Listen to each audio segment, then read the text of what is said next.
Welcome to Crossdressing Stories. Here, we share personal stories, celebrate self-expression. If you're on your own journey or simply curious, you've found your community. Subscribe and join the conversation. When I became her to survive. It started, as so many disasters do, with a piece of paper, not a bang, not a crash, but the quiet, sinister slide of an envelope through the mail slot. I didn't even look at it at first. I was too busy staring at the wall, my mind a blank, buzzing void. The factory had laid off another 30 guys that morning. I was one of them. For the first time in my adult life, I was unemployed. My hands, calloused from a decade of operating a metal press, felt useless and soft. The silence in our small apartment was deafening. It was the kind of quiet that's so heavy you can feel it pressing on your eardrums. That's when I saw the envelope on the floor. It was a nasty shade of pink, almost screaming for attention. I picked it up. My name, Ethan Miller, was printed on the front, right above a bold, terrifying declaration. Final eviction notice. The words swam in front of my eyes. 10 days. We had 10 days to pay 3 months of back rent or get out. My breath hitched in my chest. A tight, painful knot. It felt like the floor had just dropped out from under me. I actually stumbled back and slid down the wall, the rough texture of the plaster scratching my back through my thin t-shirt. As if on cue, my phone buzzed in my pocket. A blocked number. I almost ignored it, but some grim instinct made me answer. "Is this Ethan Miller?" a voice asked, crisp and devoid of any emotion. "Yeah, who's this?" "This is John from Sterling Collections. Regarding your overdue loan with the bank, I'm calling to inform you that your case has been moved to our legal department for processing." I didn't say anything. What was there to say? The world was collapsing, and I was just a guy sitting on the floor of his apartment, watching it happen. "Mr. Miller, are you there?" I hung up. I dropped the phone on the worn-out rug, and it clattered with a cheap plastic sound. I buried my face in my hands. I was 29 years old. I was a factory worker, a man who was supposed to be a provider, and now I couldn't even keep a roof over our heads. I couldn't afford the rent.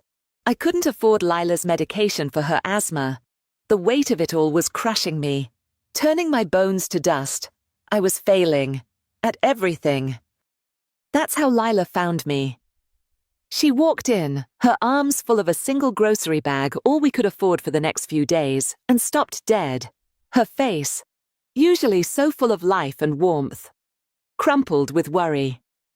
"Ethan, honey, what's wrong?" I couldn't speak. I just pointed a trembling finger at the pink notice on the floor. She set the bag down and picked it up. I watched her read it, her shoulders slumping with each word. She didn't cry. Lila was stronger than that. She just stood there, the paper shaking in her hand, her knuckles white. She came and sat next to me on the floor, wrapping her arms around me. We didn't talk for a long time. There were no words for this kind of failure. It was a pit, dark and deep, and we were both at the bottom of it. After what felt like an hour, she stirred.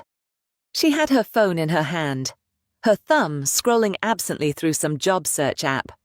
It was a habit, a nervous tic we'd both developed over the past few months as things got tight. "This is insane," she whispered, more to herself than to me. "The pay it's unbelievable." "What is it?" I mumbled, my voice muffled by her shoulder. She held the phone out. Her hand was shaking. I focused on the screen. The ad was for a live-in housekeeper position at a place called the Ramirez Estate. The salary was listed in bold $4,000 a month. $4,000 a month. It was more money than I'd ever made. It was enough to cover the back rent in 2 months. It was enough for Lila's medicine. For groceries. For a life where we weren't constantly holding our breath, waiting for the next blow. It was a lifeline. And then I saw the catch. It was right there in the description. Seeking a dedicated and experienced female housekeeper for a prominent residence. The ideal candidate will possess a keen eye for detail, a quiet demeanor, and impeccable standards of cleanliness. This is a female-only position. I let out a harsh, bitter laugh. It was a sound with no humor in it. Well, that's that. It's a job for a woman. Lila, they want a housekeeper, a maid, not some guy who smells like motor oil. I know, but $4,000, Ethan. I'm a man. Lila, I said, maybe a little too sharply. They're gonna take one look at me and know. My hands, my face, my voice. It's a joke. She didn't answer. She just sat there, looking at me. Her gaze was intense, analytical, the way she got when she was trying to solve a puzzle. She looked at my jawline, my shoulders, my hands. It was a long, unsettling silence. My heart started to beat a little faster, a nervous rhythm against my ribs. Then we'll just have to make sure they don't recognize you, she said, her voice barely a whisper. The words hung in the air between us. They felt heavy, insane. I stared at her, waiting for the punchline, for her to say she was kidding. But she wasn't.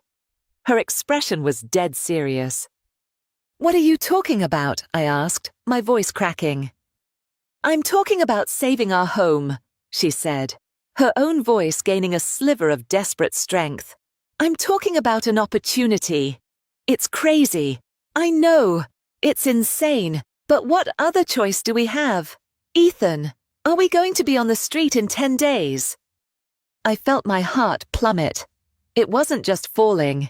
It was crashing, leaving a hollow, icy void in its place. The idea was preposterous. It was a fantasy, a script from a bad movie. Me, pretending to be a woman. It was impossible. But then I looked around our apartment. I saw the framed photo of our wedding day on the bookshelf. I saw the little ceramic bird Lila had bought at a flea market because she said it looked happy. I saw the life we had built, a life that was about to be ripped away from us. And in that moment of pure, undiluted desperation, a tiny, terrifying thought took root in my mind. What if we could actually pull it off? That was the moment it all began. Not with a plan, not with any real hope, but with a single, insane question born from the depths of despair. It was the moment Ethan Miller started to fade, and someone else, someone I hadn't even met yet, began to take his place. Lila didn't waste any time. It was like a switch had been flipped inside her. Her fear was still there. I could see it in the tightness around her eyes, but it was being overshadowed by a fierce, almost terrifying resolve. That night, she sat at our small kitchen table with a notepad and a pen. Okay, she said, the words sharp and final. We need a new identity, a whole new person. She scribbled at the top of the page. Her name is Emily, Emily Rivera. It sounds gentle, professional. It's common enough not to draw attention. Emily Rivera. It sounded like the name of a stranger. Which, I guess, was the point. The whole thing still felt like a fever dream. But watching Lila work, I couldn't help but get swept up in the current of her determination. It was either this or drown. The next day, the physical transformation began. Lila called it laying the foundation. I called it the strangest and most uncomfortable day of my life. It started with the razor. I'd been shaving my face since I was a teenager. But this was different. After she was done with my face, she handed me the shaving cream and a new razor. Everything, she said, her voice clinical. Arms, legs, chest. Everything has to be smooth. The sensation was bizarre. My skin, usually covered in a light dusting of hair, felt alien to me.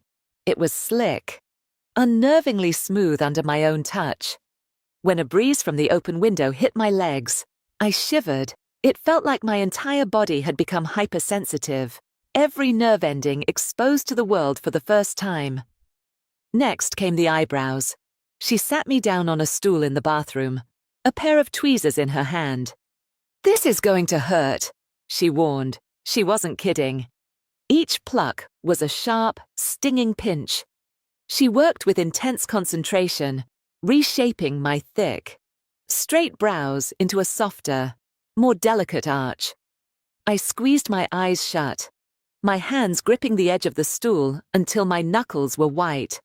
When she was done, she handed me a mirror. The man looking back at me was different. The change was subtle, just a slight curve where there used to be a straight line, but it softened my whole expression.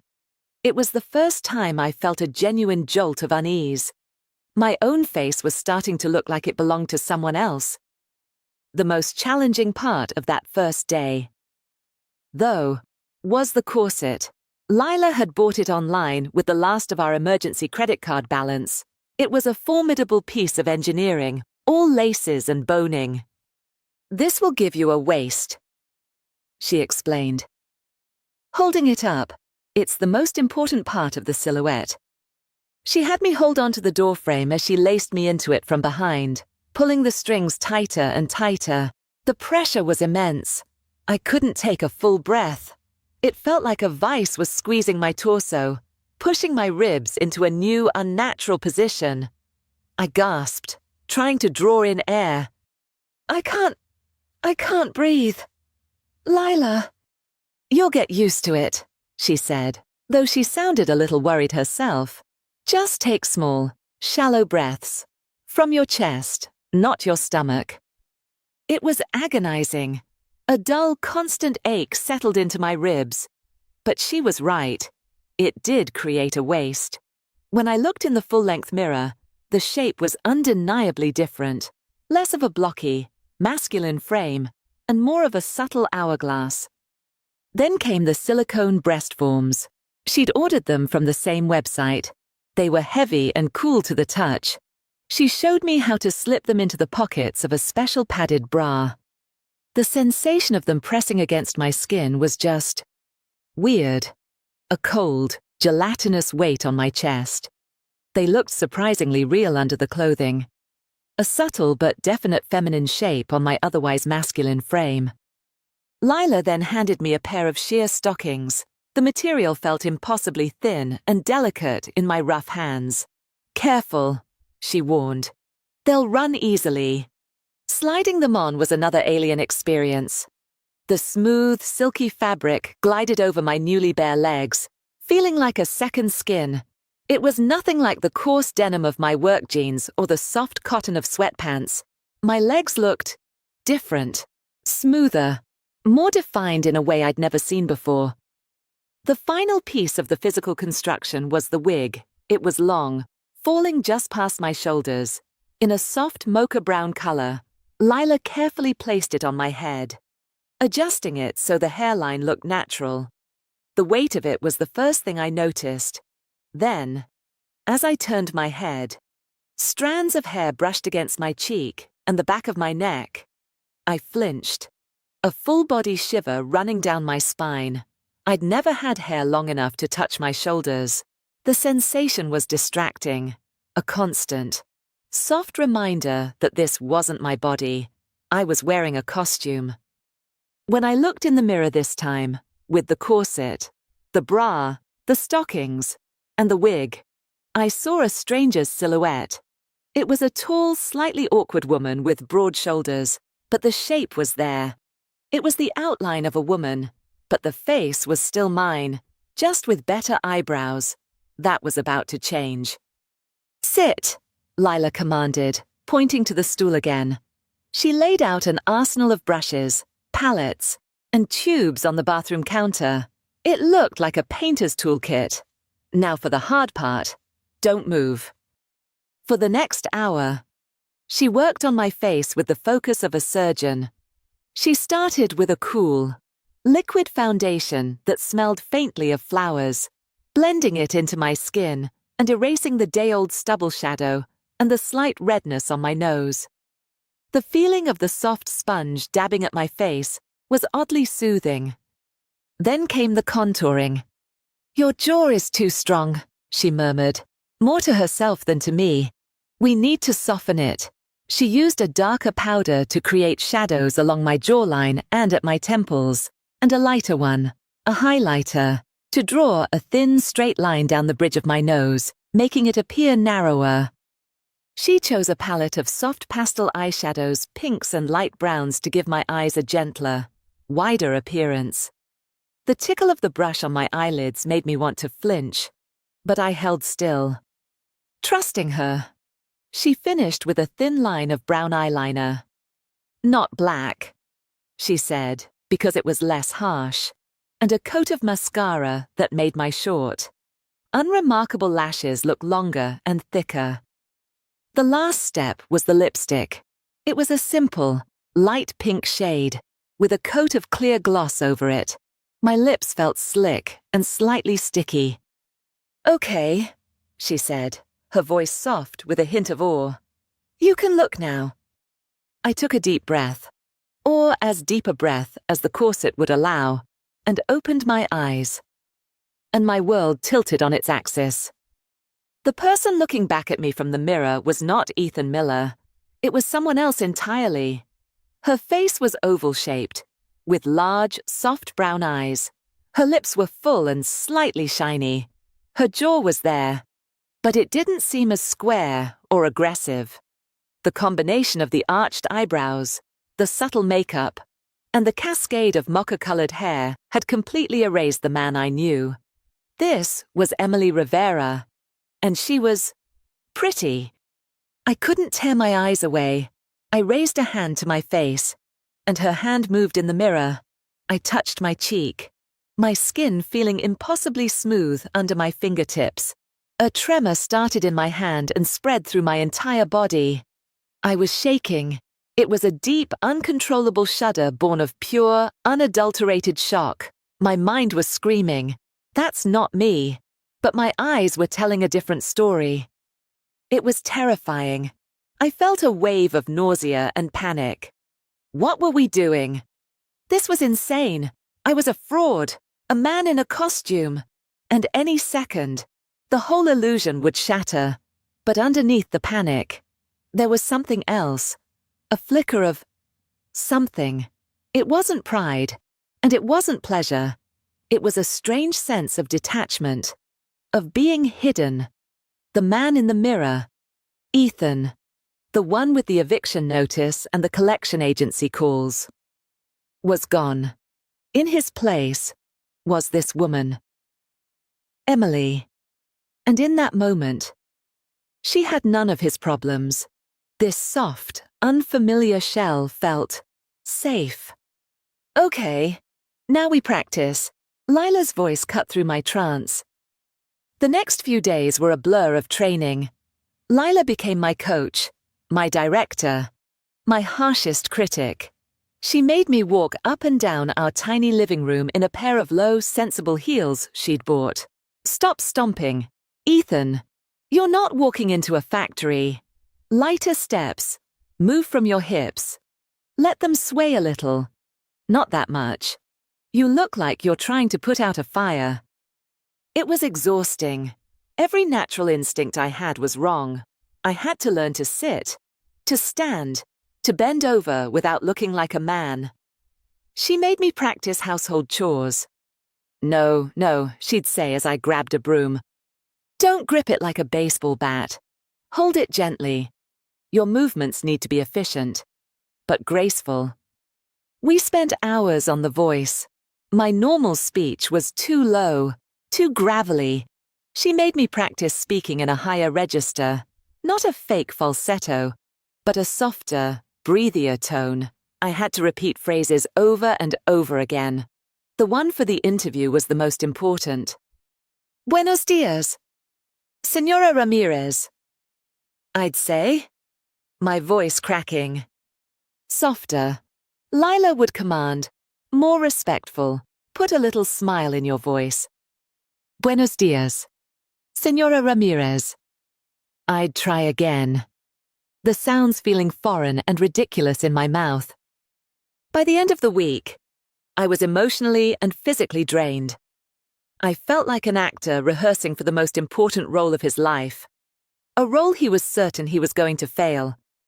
On the night before the interview, Lila put me through a final dress rehearsal. I was wearing the complete Emily ensemble, a simple dark blue maid's uniform, the sheer stockings, the low heels. My face was fully made up, the wig perfectly in place. I stood in the middle of the living room, feeling like a doll. Lila circled me, her critical gaze taking in every detail. She adjusted the collar on my dress, tucked a stray hair behind my ear. For a moment, she just stood there, looking at me.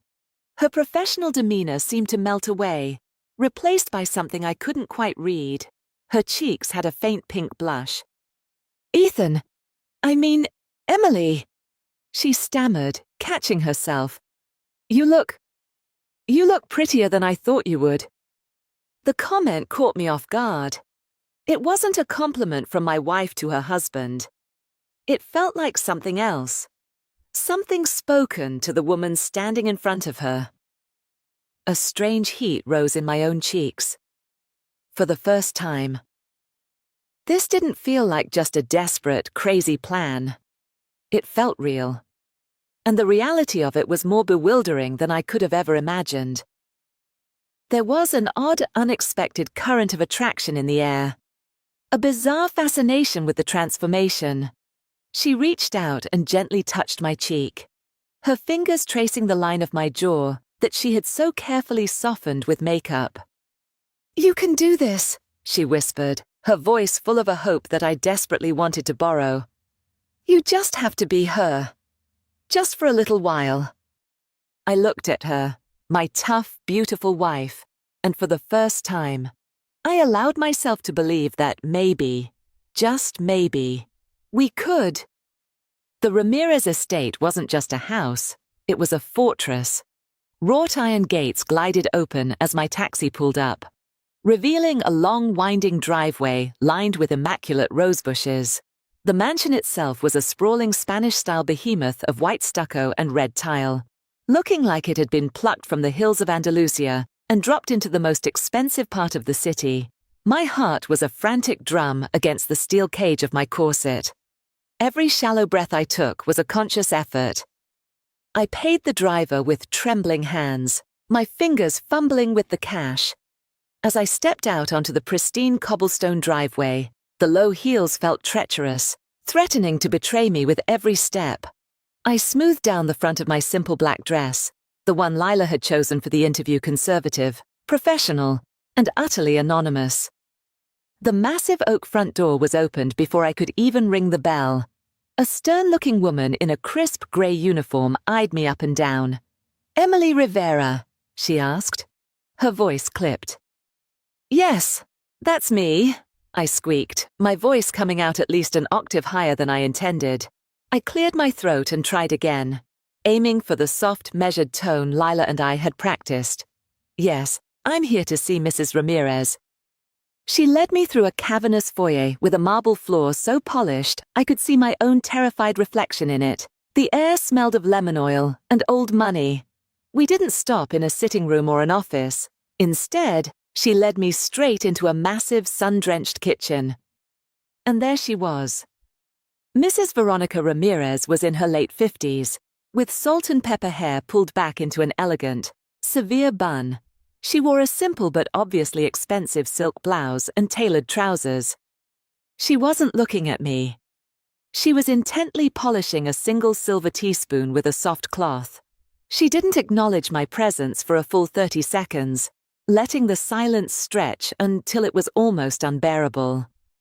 Finally, she set the spoon down and turned her head. Her eyes were a piercing shade of dark blue, and as they scanned me from head to toe, I felt like I was being X-rayed. It was a gaze that didn't miss a thing, I felt my disguise starting to fray at the edges, convinced she could see the man cowering beneath the wig and makeup. "So," she said, her voice smooth and cultured, "you believe you have what it takes to manage my home, Miss Rivera?" It wasn't a question. "I do, ma'am," I replied, keeping my own gaze respectfully lowered, just as Lila had instructed. "We'll see," she said. What followed wasn't an interview, it was an audition, a series of brutal, silent tests. First, she pointed to a small, almost invisible scuff mark on the marble floor. "Clean that," she ordered.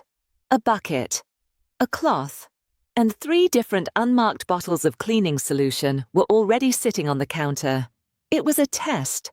I remembered an article Lila had made me read online. Never mix chemicals. Start with the gentlest solution.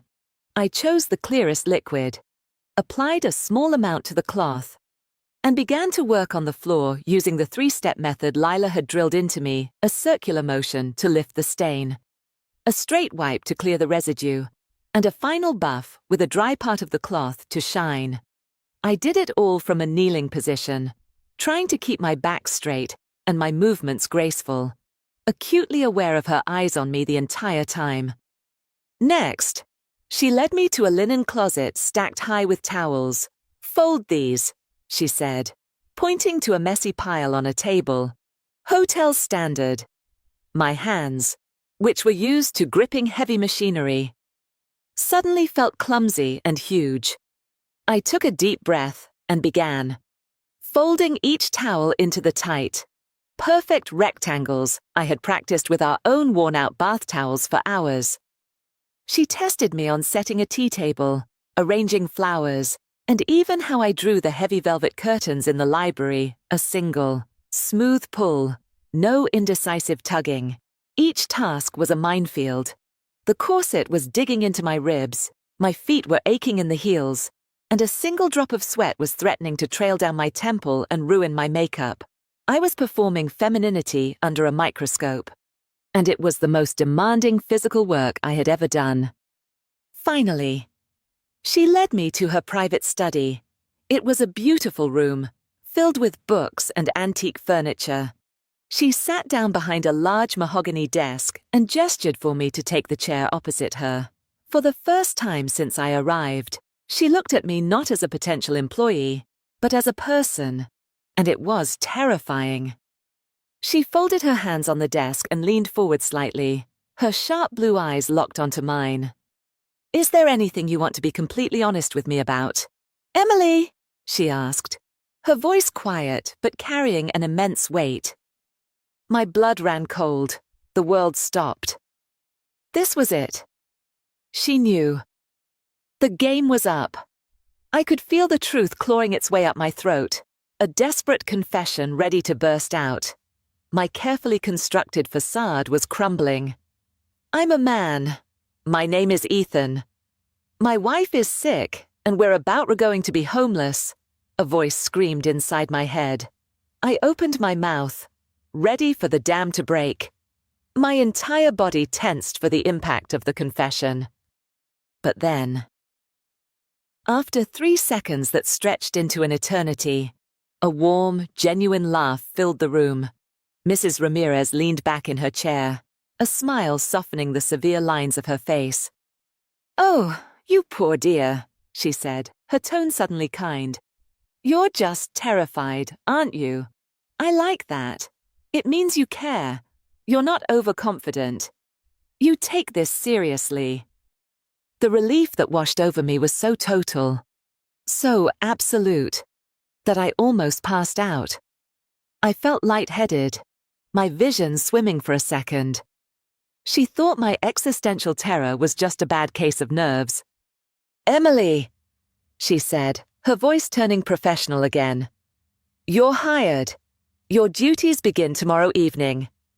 6 p.m. Sharp. You will have a room here on the 3rd floor." I was speechless. I just nodded. A stupid, jerky movement of my head. I had done it. I had pulled off the impossible. I had saved my family. But as I walked out of that mansion, the setting sun casting a long, feminine shadow in front of me, I felt a cold dread mix with the relief. The cost of this salvation was my own identity. I had to kill Ethan Miller so that Emily Rivera could live. And I had no idea if I would be able to find him again when this was all over. My life split into two, by day. I was Ethan, a ghost haunting the city's day labor offices. I'd stand in line with other desperate men, my hands raw, my body aching from a few hours of hauling drywall or digging ditches for cash under the table.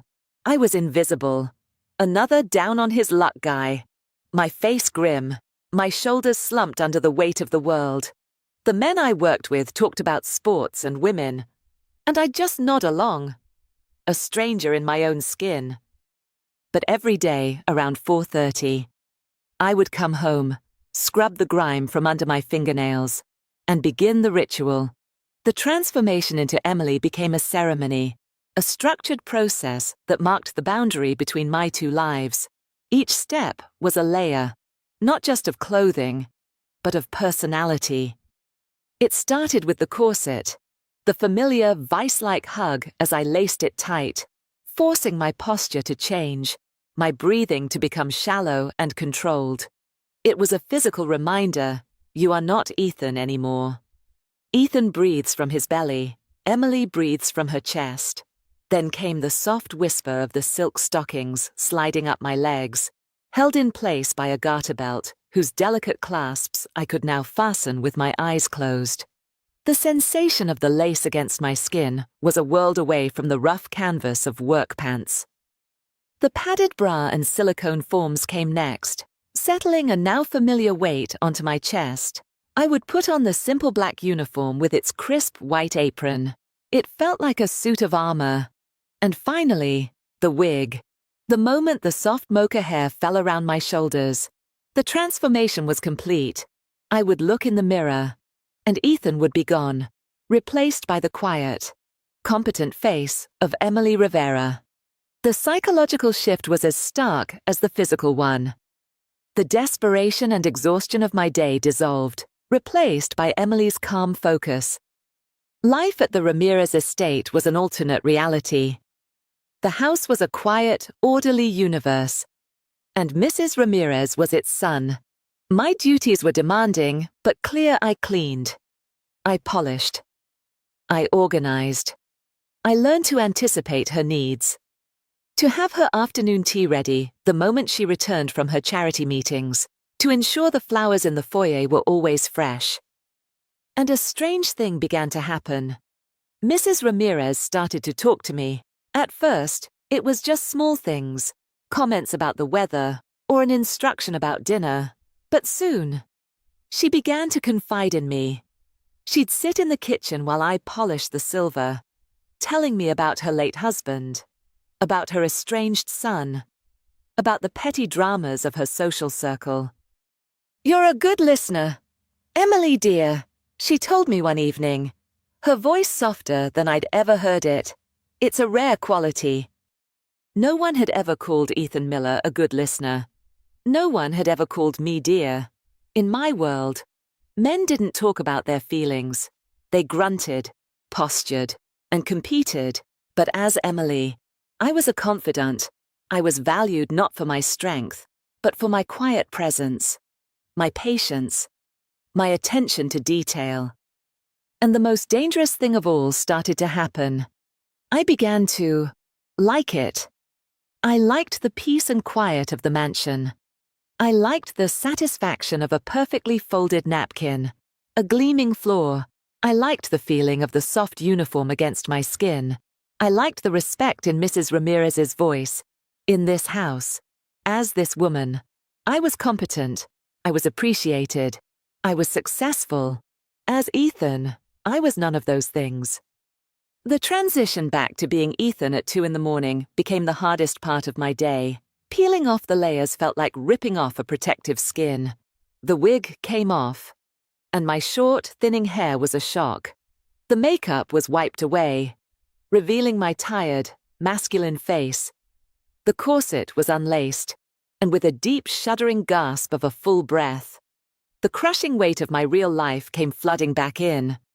I was no longer the valued Emily.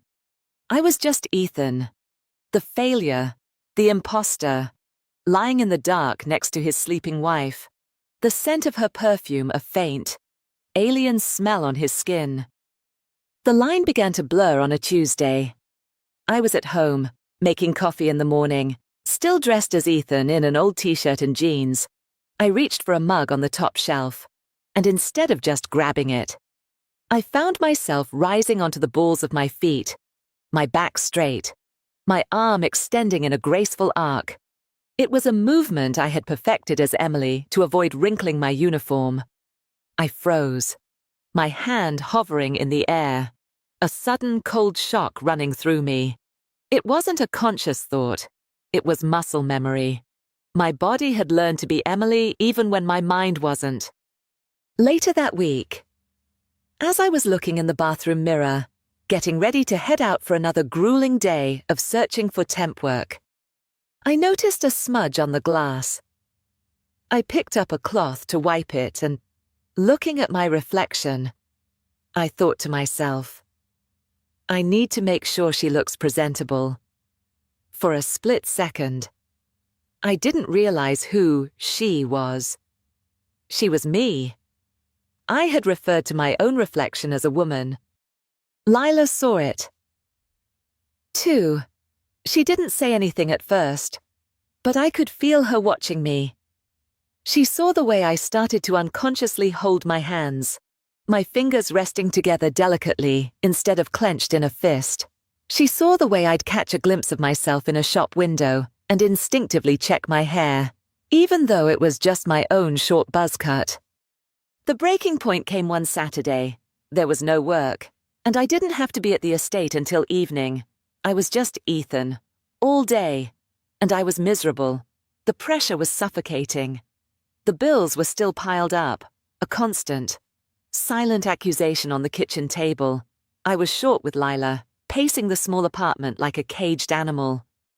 Finally, she cornered me in the bedroom. "What's wrong with you, Ethan?" she asked, her voice gentle but firm. "You're a million miles away." "It's nothing," I grumbled, turning away. "Just tired." "No, it's more than that," she insisted. She walked over to the closet and pulled out the hanger where one of Emily's uniforms was hanging. "You haven't been yourself since this started. You're quieter, and I don't know, softer. Sometimes, even when you're you." I finally broke. I sank down onto the edge of the bed, my head in my hands. "I don't know what's happening to me, Lila," I whispered, the words ragged. "When I'm out there, trying to find work, I'm just nothing, another useless guy. They look right through me. The world is hard and loud, and it just beats you down." I looked up at her, my eyes pleading for her to understand.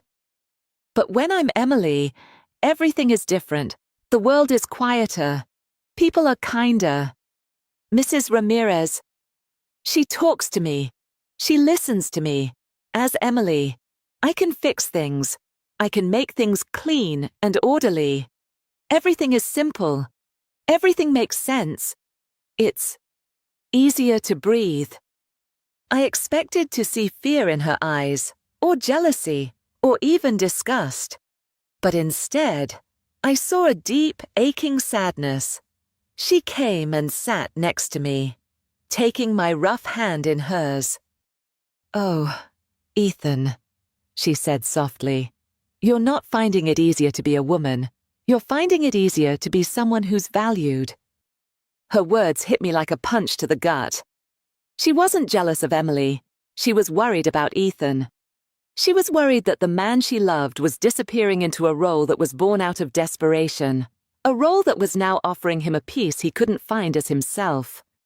Our relationship started to shift. It wasn't about the frantic, desperate plan anymore.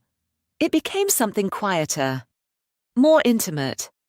Sometimes, when I was dressed as Emily, getting ready for work, She would come and help me with the clasp on a necklace or adjust my wig. There were moments of strange, gentle intimacy in those gestures. She wasn't just my wife helping her husband. It was two people in an impossible situation, finding a new way to connect.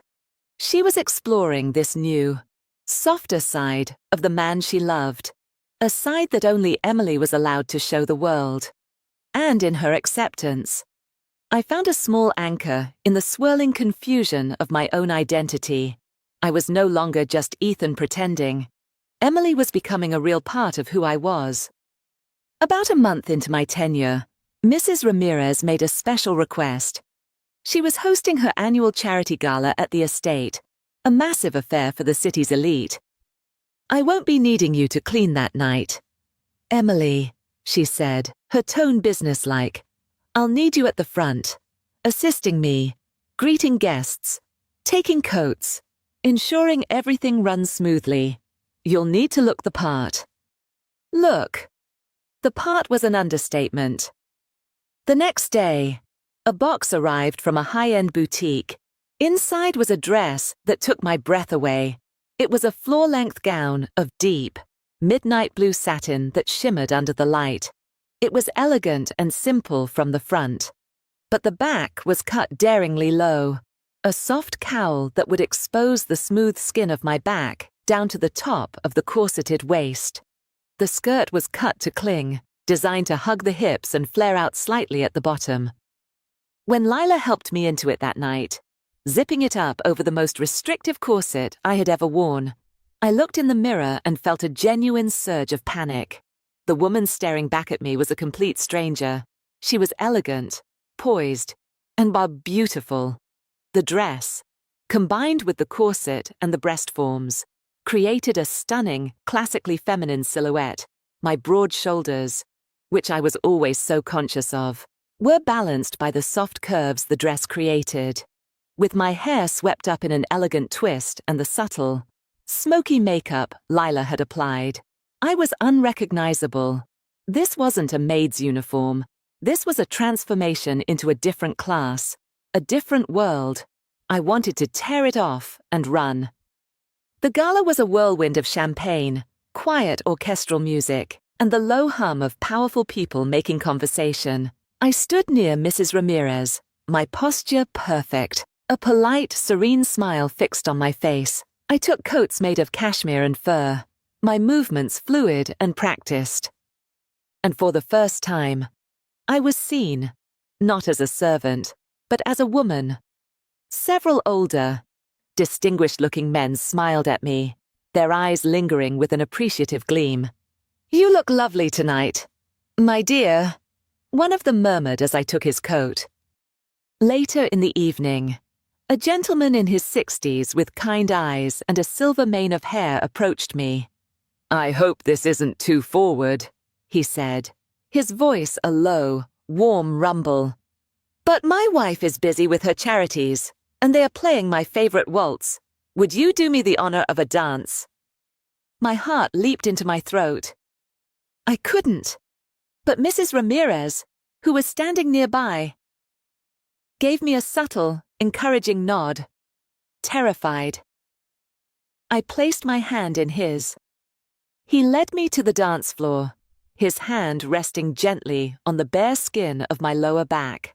The touch was electric, a jolt of warmth that made my cheeks flush with a real, unfaked blush. We moved slowly to the music, his steps confident and easy to follow. He was a perfect gentleman, but the intimacy of the moment, the polite compliments he paid me, the way he looked at Emily, was profoundly unsettling. He was attracted to a lie, a carefully constructed illusion. And the fact that the illusion was working so perfectly was the most terrifying part of all. As he led me off the floor, I slipped away to a quiet corner of the terrace to catch my breath. It was there that I overheard two men talking, their voices carrying on the cool night air. "It's all about finding your purpose, your authentic self," one of them said, swirling the amber liquid in his glass. "Once you know who you really are, You can't go back to pretending. The words hit me with the force of a physical blow. Authentic self. Who was I? Was I Ethan, the broken man who couldn't pay his rent? Or was I Emily, the graceful, beautiful woman being complimented by strangers at a high society gala I had been pretending for so long that I wasn't sure anymore? I had gone so far down this rabbit hole that I had lost sight of the entrance. Standing there in my borrowed beauty, I had never felt more like a fraud. I realized with sickening clarity that I couldn't keep living this lie. It wasn't just a job anymore. It was consuming me. After the last guest had departed, a profound and heavy silence settled over the mansion. The staff were quietly clearing away the remnants of the party, but I didn't join them. I stood in the grand foyer, the midnight blue satin of the gown feeling like a lead weight. My heart was pounding a frantic, desperate rhythm against my ribs. I couldn't take the dress off. I couldn't wipe away the makeup. I couldn't go back to being Ethan. Not until I had done this. I found Mrs. Ramirez in her study. She was sitting in her leather armchair, a small glass of brandy in her hand, looking exhausted but pleased. "Ah, Emily," she said, smiling wearily. "You were wonderful tonight. A true asset." I closed the door behind me, the soft click echoing in the silent room. I didn't say anything. I just stood there, my hands clasped in front of me, my entire body trembling. My carefully constructed composure had shattered. Her smile faded as she saw my expression. "Emily, what is it? Are you all right?" Tears started to well in my eyes, hot and unstoppable. They traced paths through my foundation, and I didn't bother to wipe them away. This had to be real. All of it. "My name," I began. My voice a choked, broken thing that was neither Ethan's nor Emily's. "Is not Emily." The confusion on her face was painful to watch. "What are you talking about?" And then it all came out, the whole sordid, desperate story, the layoff, the eviction notice, Lila's medical bills, the job ad, the insane plan. I told her everything, my voice cracking, tears streaming down my face, ruining the beautiful makeup Lila had so carefully applied. I was no longer the poised woman from the gala, nor was I the quiet, competent housekeeper. I was just a terrified man in a dress, confessing the biggest lie of his life. When I finished, the silence was absolute. Mrs. Ramirez stared at me, her face a mask of stone. I could see the emotions warring in her eyes, shock, disbelief, and a deep, cutting sense of betrayal. I had not just lied to her. I had made a fool of her. I braced myself for the explosion, for the anger, for the call to the police. I had committed fraud. I deserved whatever came next. She put her brandy glass down with a sharp click. She stood up and walked over to me, stopping just a few feet away. I flinched, expecting her to scream, maybe even to strike me. Instead, she just looked at me for a long, agonizing moment, her gaze taking in the tear-streaked face, the elegant gown, the trembling hands. "All that time," she said, her voice a low, dangerous whisper. "All those conversations in the kitchen. It was all a lie. The situation was real." I sobbed. "The desperation was real. The work I did my best. I never meant to disrespect you." She was silent for another minute. I watched her process it all, saw the hard anger in her eyes slowly soften into something else, something more complex. She was looking past the dress, past the lie, and seeing the person underneath. "The young woman who folded my towels perfectly," she said, more to herself than to me. "The one who remembered how I take my tea without being told twice. The one who listened to an old woman ramble on about her regrets. That person wasn't a lie. Were they?"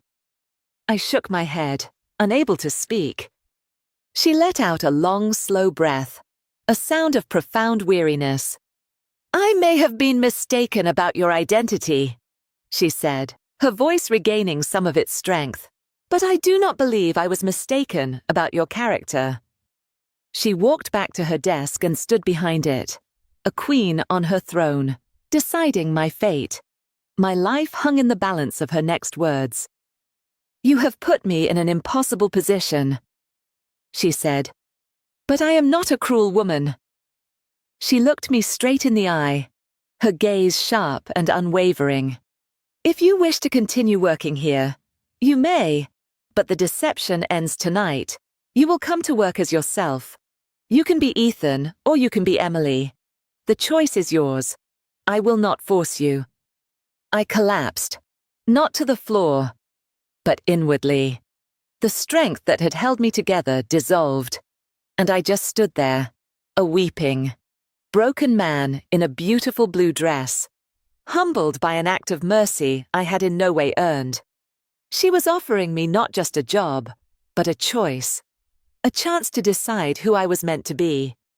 I didn't go back to the day labor lines. The thought of returning to that world of gritty, masculine anonymity felt like a step backward, like a betrayal of everything I had discovered. After a long, tearful conversation with Lila, a conversation filled with more honesty than we had shared in years, I knew what I had to do. I used the money I had so carefully saved to start my own business. Mrs. Ramirez, in an act of extraordinary faith, became my first client and provided a glowing reference that opened doors I never could have imagined. I registered the company, a name that came to me in a moment of clarity, E&E Cleaners, Ethan and Emily.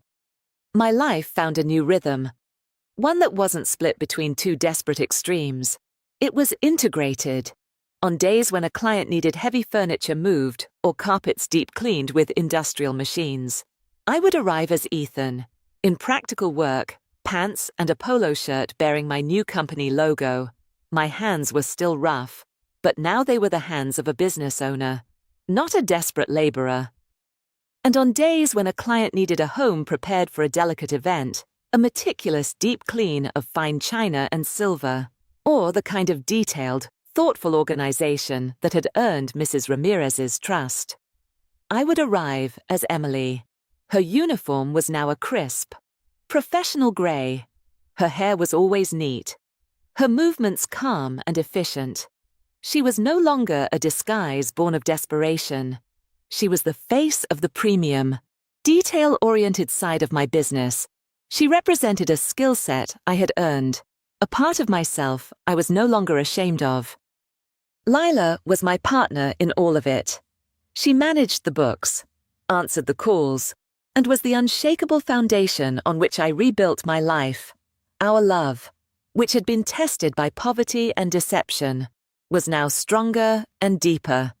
We were a team, navigating a world that didn't have a map for people like us. One evening, I was sitting in our small office, a converted spare room, in a new slightly bigger apartment we could now afford. I was looking at the two uniforms hanging side by side on a hook on the wall, Ethan's sturdy work shirt and Emily's pristine grey dress. They weren't in opposition to each other. They were two halves of a whole, two sides of the same story. Layla came in and wrapped her arms around my shoulders from behind, resting her chin on my head. "What are you thinking about?" she asked softly. I reached up and held her hand.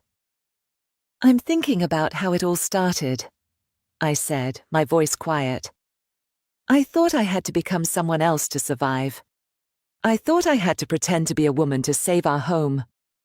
I looked at the reflection of our two faces in the darkened window. My own face no longer a source of confusion, but just mine. "I started this journey because I was desperate," I said, turning to look at her, my heart full. "But I'm ending it by finding the whole of myself. I wasn't just Ethan, the factory worker, and I wasn't just Emily, the housekeeper. I was both. One was born of struggle and the other of circumstance, but together, they had made me complete. Together, they had set me free.